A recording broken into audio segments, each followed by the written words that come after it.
회복교회 일일 예배 시작하겠습니다. 오늘 회복 단상 중에 구봉서 장로의 믿음이라는 걸로 하나님의 뜻을 찾아갔으면 좋겠습니다.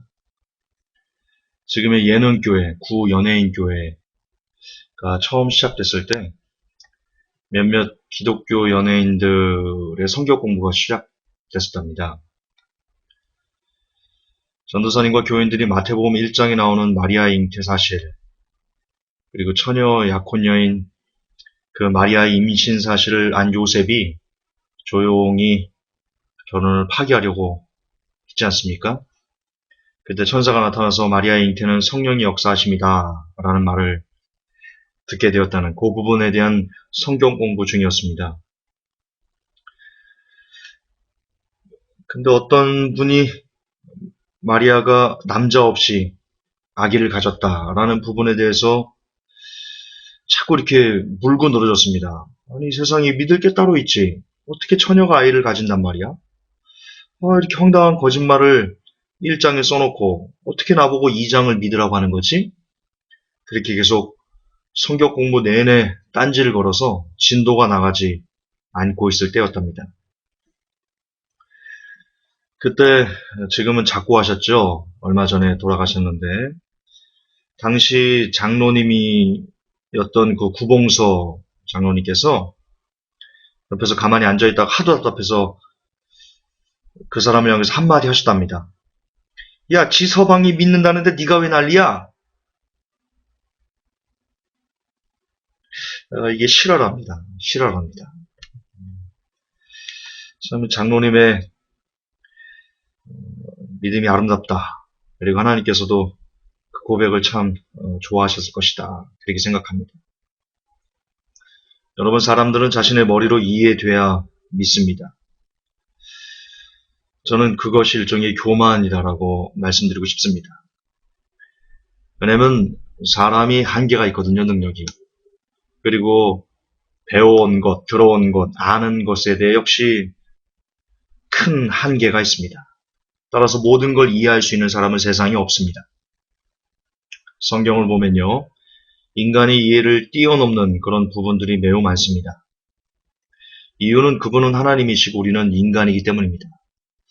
생각해 보십시오. 온 우주를 만드신 분입니다. 그리고 우리가 지금 보고 있는 하늘의 별들을 그분께서 친히 손으로 매달으셨다. 이런 내용이 성경에 나옵니다. 그런 능력자께서 이끌어 가시는 역사, 그런 절대자께서 운행하시는 그 일들을 감히 이 인간의 좁은 뇌로 그것이 모두 다 이해될 수 있을까요? 그럴 수 없습니다. 그분은 온 우주 만물을 만드신 창조주시고 우리는 그저 만들어진 피조물에 불과하기 때문입니다. 거듭 반복하지만 창조주께서 하시는 그 일들을 피조물들인 우리가 어떻게 모두 다 이해할 수 있단 말입니까? 그래서 사도 바울은 얘기합니다. 지금은 너희가 거울을 보는 것처럼 희미하다. 그때는 우리가 지금 보는 것처럼 완전한 거울이, 평면 거울이 아니라 왜 청동으로 만든 그런 희미한, 거울을 봐도 제대로 보이지 않는 그런 거울이었지 않습니까?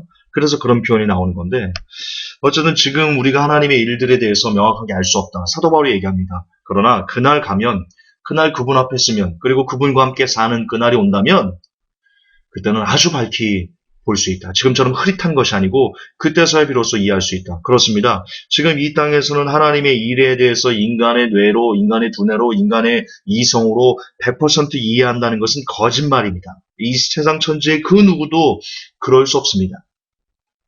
죽어서 그분 앞에 설 때, 그리고 그분께서 우리가 죽은 후 그분의 나라에서 하나하나를 모두 다 풀어줄 때, 하나님, 그렇군요. 이렇게 매달으셨군요. 너 교만한 물결아 여기서 넘어오지 말아라 하신 그 말씀이 이거였군요. 바람을 곳간에 두었다. 천둥 번개도 그의 장소가 있다라는 그 뜻이 바로 이거군요라고 그렇게 명확하게 깨달을 수 있고 알 수 있을 것입니다. 지금 우리가 어떻게 처녀의 잉태를 이해할 수 있겠습니까? 그게 이해가 됩니까? 어떻게 우리가 무리를 걸으셨다는 것이 이해가 됩니까? 어떤 사람들처럼 한 발 빠지기 전에 한 발 뒤지고, 한 발 빠지기 전에 한 발 뒤지고, 디딛고, 그랬을까요? 예수님께서? 그렇게 막 왜 병아리가 쫙 쫄락쫄락 이렇게 가듯 예수님께서 그렇게 걸으셨을까요? 아닙니다. 저벅저벅 천천히 걸으셨습니다. 왜? 왜? 우리는 이해 못해요. 그러나 그분은 그걸 만드신 분이에요. 그 물을 만드신 분이에요. 그러니까 거기를 걸을 수 있는 거예요. 우리가 어떻게 눈먼저를 뜨게 한다는 것을 알 수 있어요. 이 과학적으로 이해가 돼요? 안 돼요. 오병이어의 기적을 우리가 어떻게 이해할 수 있겠어요? 물고기 2마리와 떡 5개로, 맞지요? 오병이어, 맞죠? 물고기 2마리와 떡 5개로 5,000명을 먹였다. 그게 이해가 될까요? 안 되죠. 안 되죠. 이해할 수 없어요.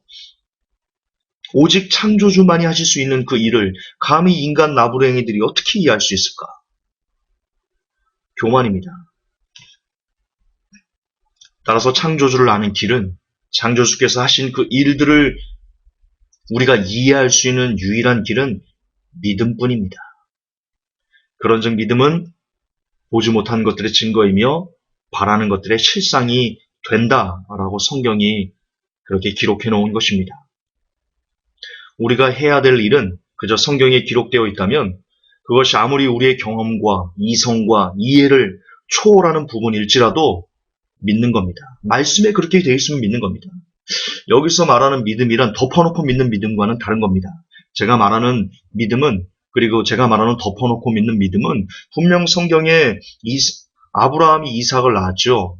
그런데 가끔 어떤 목사님들은 이삭이 아브라함을 낳았고 라고 해도 덮어놓고 아멘을 하거든요. 이런 믿음을 경계하는 겁니다. 분명 성경은 두렵고 떨림으로 구원을 이루라라고 말하는데 일부 목사님들, 아니 아주 많은 목사님들은 사람이 한 번 구원받았으면 무슨 짓을 해도 구원을 잃어버리지 않는다라고 말합니다. 성경이 없는 겁니다. 근데 성도들은 그것을 덮어놓고 믿어버립니다. 목사님이 하는 말이니까. 이거에 대한 경계지, 분명 성경에 정확하게 기록해 있는 것을 믿지 않는 것은, 내 이성과 내 감정과 내 경험으로 이해되지 않는다 해서 믿지 않는 것은, 그것은 죄다. 그것은 죄다. 그것은 우리가 믿어야 되는 부분이다. 그리고 그것은 오히려 이해되고 믿는 것이 아니고 믿을 때 이해가 된다. 이게 참 신비입니다. 거듭 반복하지만 무리를 걷는 것 이해되지 않아요. 그런데 믿으면 아하, 그분이 우리 예수님이 창조주시고 창조주께서 자신이 만든 것 위를 걸으신다는데 그것이 뭐가 큰 대수지라고 오히려 믿으면 이해됩니다. 아, 희한합니다. 이게 믿음의 역사입니다. 이게 믿음의 역사입니다. 여러분, 다 믿을 수 있는 걸 믿는 거는 악인도 할 수 있습니다. 악인도 제 새끼는 귀하거든요. 고슴도치도 제 새끼는 귀해요. 그게 인지상정입니다. 그러나 믿음이란 그런 것이 아닙니다. 하나님께서 이 시간 우리에게 요구하는 믿음은 바랄 수 없는 것, 믿을 수 없는 것, 내가 할 수 없는 것, 이해될 수 없는 것, 그것일지라도 성경에 기록되어 있으면 그대로 내가 아멘하고 순종하고 복종하고 따르는 것. 하나님은 그런 사람을 믿음있다. 그리고 그런 사람, 그런 믿음을 가진 사람을 이 마지막 시대에 찾고 계십니다. 오늘 제가 써놓은 글, 기사 보셨습니까? 일본 침몰. 보시면 알겠지만 일본 경제가 아주 위태로운 상황에 놓여 있습니다. 일본 경제가 그 정도라면 한국 경제는 말할 필요가 없습니다. 제가 볼 때 일본은 경제도 무너졌고, 그리고 후쿠시마로 인한 재난도 거의 일본 전 국토를 덮을 정도로, 더 이상 일본 정부가 그 재난을 막을 수 없을 정도로 그 영향력이, 그 파괴적인 영향력이 이미 일본 국민들을 지배하기 시작한 것 같습니다. 그렇다면 이제 일본에게 남은 비장의 한 수는 헌법을 개정하고 그리고 다른 나라를 침략해서 일본 국민들을 다른 나라에서 방사능이 없는 나라에서 살게 해주겠습니다. 살게 해드리겠습니다. 라는 선동적인 구호 외에는 일본이 회생할 수 있는 가능성은 없어 보입니다. 안타깝게도 일본이 가장 먼저 침략하기 쉬운 먹잇감은 한반도입니다. 그렇습니다. 경제도 그렇고 전쟁의 위기도 그렇고 너무나 안타깝게도 그동안 우리들이 예측해왔던, 수년 전부터 예측해왔던 그런 일들이 이제 현실이 되려고 그렇게 꿈틀거리는 모습을 봅니다. 오해하지 마십시오. 저 역시 일본이 들어오는 것이 싫고 한국 경제가 무너지는 것이 정말 죽기보다 싫습니다. 저도 사람입니다.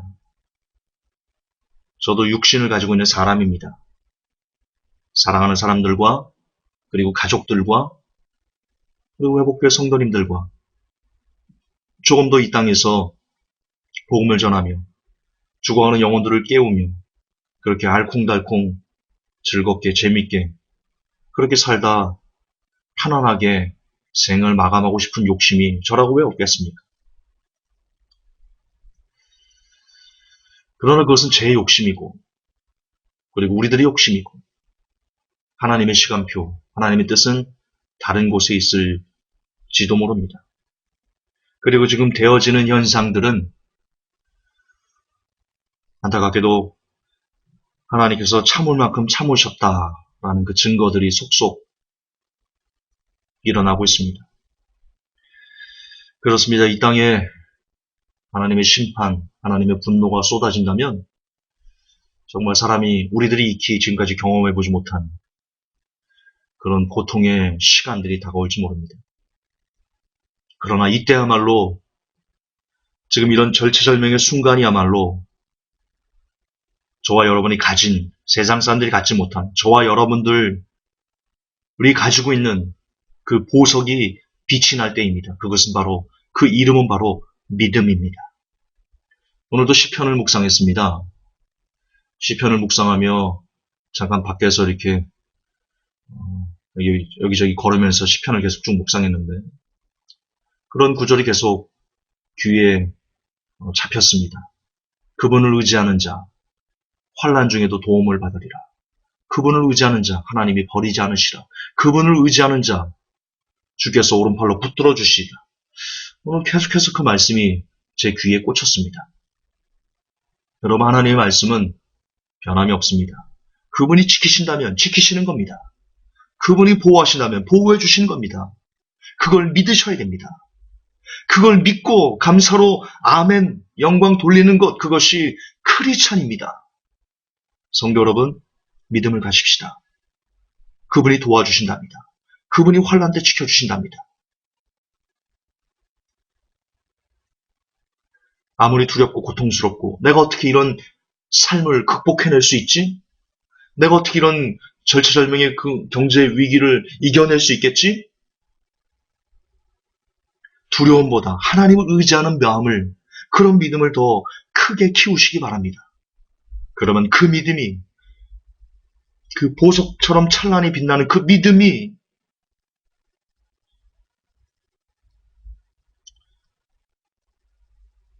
저와 여러분을 건져내는 그런 힘이 되어줄 것입니다. 어떤 상황에서도 하나님을 포기하지 마시고 어떤 절체절명의 위기에서도 하나님을 믿는 믿음을 외면하지 마시고 그럼에도 감사합니다. 그럼에도 고맙습니다. 그럼에도 사랑합니다. 라며 주 앞에 나아갈 때 하나님께서 그런 믿음을 소유한 자는 결단코 버리지 않으실 것입니다. 왜? 성경이 그럴 것이라고 약속되어 있기 때문입니다. 오늘 이 믿음이 저와 여러분에게 진정한 자유와 그리고 평안을 주는 그런 생명의 믿음, 생명의 말씀 되기를 우리 구주 예수님 이름 받도록 축복합니다. 하나님, 구봉서 장로의 믿음 너무나 아름답습니다. 친남편이 믿는다는데 네가 뭐라고 그래 따져. 맞습니다. 하나님이 그러신다는데 감히 인간 나부랭이가 뭘 이러니 저러니 하며 하나님께 따지겠습니까? 하나님 하십시오. 하나님이 하실 것을 믿습니다. 그리고 하나님께서 그분을 경외하는 사람들을 건져내 주실 분이시라는 것을 하나님 종이 믿습니다. 우리가 믿음으로 고백합니다. 부디 하나님 환난 때 종의 이름을, 종의 가족의 이름을, 회복될 성도들의 이름을, 저들의 가족의 이름을, 그리고 저들의 지인들의 품고 기도하는 그 모든 영혼들의 이름을 하나님 불쌍히 여기시고 긍휼히 여겨주셔서 꼭 기억하여 주옵소서. 우리 구주 예수님 이름 받들어 감사하며 기도하옵나이다. 아멘.